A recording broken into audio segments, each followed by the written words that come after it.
Hello guys, ഇന്ന് നമുക്കില്ലേ നല്ല special taste ആയിട്ടുള്ള ഒരു സമൂസിൻ്റെ റെസിപ്പി ഉണ്ടല്ലോ. മലായ് ചിക്കൻ സമൂസ ഭയങ്കര ടേസ്റ്റാണ്, നല്ല ക്രിസ്പിയാണ്, അടിപൊളിയാണ്. അപ്പോൾ ഇതെങ്ങനെ ഉണ്ടാക്കുന്നതെന്ന് നോക്കാം. നല്ല ക്രീമി ടെക്സ്ചർ വരുന്ന നല്ലൊരു സമൂസയാണ് കേട്ടോ, മസ്റ്റ് ട്രൈ ആണ്. അപ്പോൾ ഇതിനാദ്യം വേണ്ടത് ചിക്കനാണ്. ഞാനിപ്പോൾ ഒരു 300 ഗ്രാം ചിക്കന് ഉപ്പും കുരുമുളകും ഇട്ടിട്ട് കുറച്ച് വെള്ളം ഒഴിച്ചിട്ട് വേവിച്ചെടുത്തിട്ട് ഇതുപോലെ മിക്സിയുടെ ചെറിയ ജാറിൽ ജസ്റ്റ് ഒന്ന് പൾസ് ചെയ്തെടുത്തിട്ട് ഇതുപോലെ ക്രഷ് ചെയ്തെടുത്തിട്ട് വരും കേട്ടോ. അപ്പോൾ ആദ്യം ചിക്കൻ നന്നായിട്ട് വേവിച്ചിട്ട് ഈ പറഞ്ഞ പോലെ ചെയ്യാം. അതിനുശേഷം നമുക്കിതിലേക്കുള്ള ഫില്ലിങ് തയ്യാറാക്കണം. ഒരു ഫ്രൈ പാൻ അടുപ്പത്ത് വെക്കുക. നന്നായിട്ട് ചൂടായി വരുമ്പോൾ ലോ ഫ്ലെയിമിലാക്കിയിട്ട് 2 ടേബിൾ സ്പൂൺ അൺസോൾട്ടഡ് ബട്ടർ ചേർത്ത് കൊടുക്കുക കേട്ടോ. ബട്ടർ നന്നായിട്ടൊന്ന് മെൽട്ടായി കഴിഞ്ഞാൽ 1 ടീസ്പൂൺ ഇഞ്ചി വെളുത്തുള്ളി പേസ്റ്റും കൂടി ചേർത്തിട്ട് ഒരു 2-3 മിനിറ്റ് നന്നായിട്ടൊന്ന് മൂപ്പിച്ചെടുക്കാം. അതിൽ ആ ഒരു പച്ചമണം മാറിക്കഴിഞ്ഞാൽ നമ്മളിതാ ഷ്രെഡ് ചെയ്ത് വെച്ചിട്ടുള്ള ഈ ഒരു ചിക്കന് ഇതിലേക്ക് ഇട്ട് കൊടുക്കാം കേട്ടോ. 300 ഗ്രാം ചിക്കനാണ് എടുത്തിട്ടുള്ളത്. ഇനി അതും കൂടി കൂട്ടിയിട്ട് നല്ല പോലെ ബട്ടറിൽ നല്ല പോലെ ഒന്ന് മിക്സാക്കി കൊടുക്കാം കേട്ടോ. ഒരു 2 മിനിറ്റോളം നന്നായിട്ടൊന്ന് മീഡിയം ഫ്ലെയിമിൽ മിക്സാക്കി കൊടുക്കാം. അതിനുശേഷം 1/2 ടീസ്പൂൺ അളവിൽ കുരുമുളക് പൊടിയും പിന്നെ 1 ടീസ്പൂൺ അളവിൽ ഒറിഗാനോ ഇട്ടിട്ട് നല്ല പോലെ ഒന്ന് മിക്സാക്കി കൊടുക്കുക കേട്ടോ. അപ്പോൾ ഒറിഗാനോൻ്റെയും അതുപോലെ തന്നെ കുരുമുളക് പൊടിയുടെയൊക്കെ ഫ്ലേവർ കൂടുതൽ വേണമെങ്കിൽ അതിനനുസരിച്ചിട്ട് ഇടാം. അപ്പോൾ എരിവൊക്കെ കൂടുതൽ വേണമെങ്കിൽ കുരുമുളക് പൊടി അതിനനുസരിച്ചിട്ട് ഇടാം കേട്ടോ. എന്നിട്ട് നല്ലപോലെ മിക്സാക്കിയതിന് ശേഷം 1 ടീസ്പൂൺ ചില്ലി ഫ്ലെക്സ് ഇട്ട് കൊടുക്കാം. അപ്പോൾ അതിൻ്റെ കൂടെ തന്നെ 1/2 ടീസ്പൂൺ ഗാർലിക് പൗഡറും കൂടി ചേർത്തിട്ട് നല്ല പോലെ ഒന്ന് മിക്സാക്കി കൊടുക്കുക കേട്ടോ.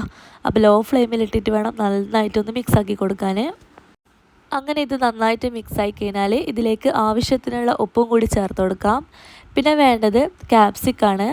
ഒരു മീഡിയം സൈസ് ക്യാപ്സിക്കം നന്നായിട്ട് ചോപ്പ് ചെയ്തിട്ട് ഇതിലേക്ക് ഇട്ട് കൊടുക്കുക കേട്ടോ. എന്നിട്ട് ഇത് രണ്ടും കൂടി നല്ല പോലെ വീണ്ടും നന്നായിട്ട് മിക്സാക്കി കൊടുക്കുക കേട്ടോ. മീഡിയം ഫ്ലെയിമിൽ തന്നെ നന്നായിട്ടൊന്ന് മിക്സാക്കി കൊടുക്കാം. അതിനുശേഷം ഒരു 2 പച്ചമുളക് ചെറുതായിട്ട് കട്ട് ചെയ്തിട്ട് അതും കൂടി ചേർത്ത് കൊടുക്കുക കേട്ടോ. അപ്പോൾ പച്ചമുളക് കൂടുതൽ വേണമെന്നുണ്ടെങ്കിൽ അതിനനുസരിച്ച് ഇട്ട് കൊടുക്കാം കേട്ടോ. ഞാനിപ്പോൾ ഒരു 25 മുതൽ 30 വരെ സമൂസ നമുക്ക് ഈ ഒരു ഫില്ലിങ് കൊണ്ട് നമുക്ക് ഉണ്ടാക്കിയെടുക്കാം കേട്ടോ. അപ്പോൾ എൻ്റേത് അത്യാവശ്യം ചെറിയ ഷീറ്റായതുകൊണ്ട് എനിക്ക് 30ഓളം കിട്ടിയിട്ടുണ്ട്. കുറച്ച് വലിയ സമൂസ ഷീറ്റാണെങ്കിൽ ഒരു 25 അല്ലെങ്കിൽ 20 അത്രയും കിട്ടും കേട്ടോ. അങ്ങനെ നല്ലപോലെ മിക്സാക്കി ഒരു 2-3 മിനിറ്റിന് ശേഷം നമുക്കിതിലോട്ട് മൈദപ്പൊടി ചേർത്ത് കൊടുക്കണം. 3 ടേബിൾ സ്പൂൺ മൈദ ചേർത്ത് കൊടുക്കാം. എന്നിട്ട് ഈ ഒരു മസാലയിൽ നല്ല പോലെ ഒന്ന് മിക്സാക്കി കൊടുക്കാം കേട്ടോ. അപ്പോൾ ഈ മൈദ കാണരുത്, നല്ല പോലെ ഒന്ന് മിക്സാക്കിയിട്ട് നല്ലൊരു കോട്ടിങ് കൊടുക്കാം. അതിനുശേഷം 1 കപ്പ് പാലും കൂടി ഇതിലേക്ക് ചേർത്ത് കൊടുക്കാം കേട്ടോ. എന്നിട്ട് വീണ്ടും നന്നായിട്ടൊന്ന് മിക്സാക്കാം. എന്നിട്ട് വേണ്ടത് ചിക്കൻ ക്യൂബാണ്. നമ്മളെ ചിക്കൻ സ്റ്റോക്ക് ഉണ്ടല്ലോ അതൊരു ചെറിയ കഷ്ണവും കൂടി ചേർത്ത് കൊടുക്കുക കേട്ടോ. നമ്മൾ ഉപ്പിട്ടുകൊണ്ട് തന്നെ ഒരുപാട് വേണ്ട, ഒരു ചെറിയ കഷ്ണം മതിയാകും. പിന്നെ വേണ്ടത് 1/2 കപ്പ് ഫ്രഷ് ക്രീമാണ്. അതും കൂടി ചേർത്തിട്ട് നല്ല പോലെ എല്ലാം നന്നായിട്ടൊന്ന് മിക്സാക്കി കൊടുക്കുക കേട്ടോ. അപ്പോൾ ഈ ഒരു സമയം തീ ലോ ഫ്ലെയിമിലാക്കിയിട്ട് വേണം മിക്സാക്കാൻ.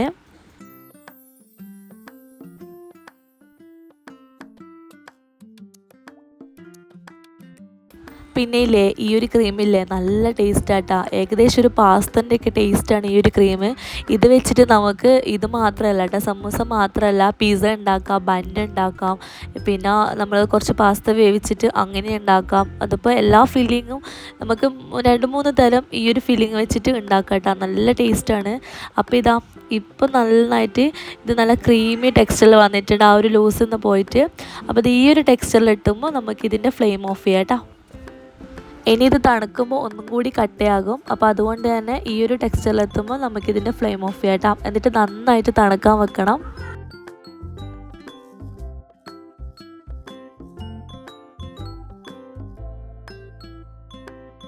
അങ്ങനെ നമ്മുടെ ഫില്ലിങ് നന്നായിട്ട് തണുത്ത് കഴിഞ്ഞാൽ നമുക്ക് സമൂസ ഉണ്ടാക്കാൻ തുടങ്ങാം. ഞാനിപ്പോൾ സ്വീറ്റ്സിൻ്റെ സമൂസ ഷീറ്റാണ് എടുത്തിട്ടുള്ളത്. ഇത് ഒരുപാട് വലുപ്പമൊന്നുമില്ല, ആ ഒരു മീഡിയം സമൂസൻ്റെ ആ ഒരു ഷേപ്പാണ് കേട്ടോ.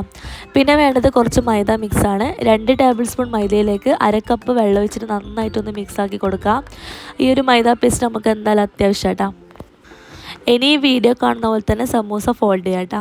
ഒരുപാട് പേർക്ക് സമൂസ ഫോൾഡ് ചെയ്യാൻ ചെറിയൊരു ഇതായിരിക്കും. കാരണം എനിക്കൊന്നും ആദ്യമൊന്നും പറ്റിയിട്ടുണ്ടായിട്ടില്ല സമൂസ ഫോൾഡ് ചെയ്യാൻ. ഒരുപാട് എന്താ ട്രൈ ചെയ്തിട്ടാണ് ഉണ്ടാക്കുന്നത് കേട്ടോ. ഇപ്പോൾ ഈസിയാണ്, ഇപ്പോൾ ഭയങ്കര ഈസിയാണ്, പഠിച്ചാൽ പിന്നെ ഈസിയാണല്ലോ. അപ്പോൾ ആദ്യമൊക്കെ ഈ സമൂസ എത്ര വീഡിയോസ് കണ്ടിട്ട് നമ്മൾ ഫോൾഡ് ചെയ്താലും നമുക്ക് ആ ഒരു പെർഫെക്ഷൻ കിട്ടില്ല. നമ്മൾ ചെയ്ത് ഇപ്പോൾ ഓക്കെ ആയി. സമൂസ ഫില്ല് ചെയ്യാൻ ഏറ്റവും സിമ്പിൾ വേർഷനാട്ടോ ഈ ഒരു മോഡലിൽ കാണിക്കുന്നത്. അപ്പോൾ ഇതുപോലെ ചെയ്ത് കഴിഞ്ഞാൽ പെർഫെക്റ്റ് ആയിട്ട് സമൂസ നമുക്കിതുപോലെ ഫോൾഡ് ചെയ്യാം കേട്ടോ. അപ്പോൾ എല്ലാ സമൂസാസും നമുക്ക് ഇതുപോലെ ചെയ്തെടുക്കാം കേട്ടോ. അങ്ങനെ നമ്മൾ സമൂസയൊക്കെ എല്ലാം മടക്കി വെച്ചിട്ടുണ്ട്. ഇനി നമുക്കിത് എണ്ണയിലിട്ടിട്ട് നന്നായിട്ട് ഫ്രൈ ആക്കി എടുക്കണം. അപ്പോൾ ഒരു ഫ്രൈ പാൻ എടുക്കാം. അതിലേക്ക് നമുക്കൊരു കപ്പോളം സൺഫ്ലവർ ഓയിൽ ഒഴിച്ചു കൊടുക്കാം. ഓയിൽ നന്നായിട്ട് ചൂടായി വരുമ്പോൾ മീഡിയം ഫ്ലെയിമിലിട്ടിട്ട് നമുക്കിത് ഫ്രൈ ചെയ്തെടുക്കാം കേട്ടോ. അപ്പോൾ ഹൈ ഫ്ലെയിമിലല്ല, മീഡിയം ഫ്ലെയിമിലിട്ടിട്ട് വേണം ഫ്രൈ ചെയ്തെടുക്കാൻ, അല്ലെങ്കിൽ ഒരു ഭാഗം ഇട്ട പാടം തന്നെ കരിഞ്ഞു പോകും. അപ്പോൾ മീഡിയം ഫ്ലെയിമിലിടുക. എന്നിട്ടൊരു 2 മിനിറ്റ് കഴിഞ്ഞാൽ നമുക്കിതൊന്ന് തിരിച്ചിട്ട് കൊടുക്കാം.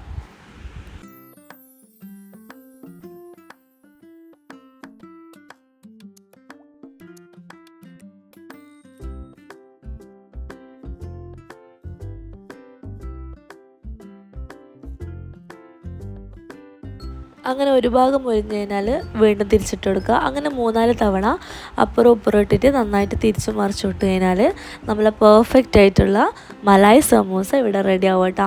നല്ല ടേസ്റ്റിയാണ്, നല്ല ക്രീമി ഫില്ലിംഗ് ആണ്. ഉറപ്പായിട്ടും നിങ്ങൾക്ക് എന്തായാലും ഇത് ഇഷ്ടപ്പെടും. ഈ ഒരു പാസ്ത ആ ഒരു ഫ്ലേവറൊക്കെ ഇഷ്ടപ്പെടുന്ന ആൾക്കാർക്ക് എന്തായാലും ഇത് ഇഷ്ടപ്പെടും കേട്ടോ. നല്ല ടേസ്റ്റാണ്. കുട്ടികൾക്കൊക്കെ ആണെങ്കിലും പറയണ്ട, ഇത് മാത്രം മതിയാകും നോമ്പ് തുറക്കാൻ കേട്ടോ. അപ്പോൾ ഫ്രണ്ട്സ്, വീഡിയോ ഇഷ്ടമായിട്ടുണ്ടെങ്കിൽ ഒന്ന് ലൈക്ക് ചെയ്യാനും ഷെയർ ചെയ്യാനും നമ്മുടെ ചാനൽ സബ്സ്ക്രൈബ് ചെയ്യാനും മറക്കരുത്. മറ്റൊരു നല്ലൊരു വീഡിയോയുമായി വീണ്ടും കാണാം. അതുവരേക്കും bye from Anuswar. Thank U.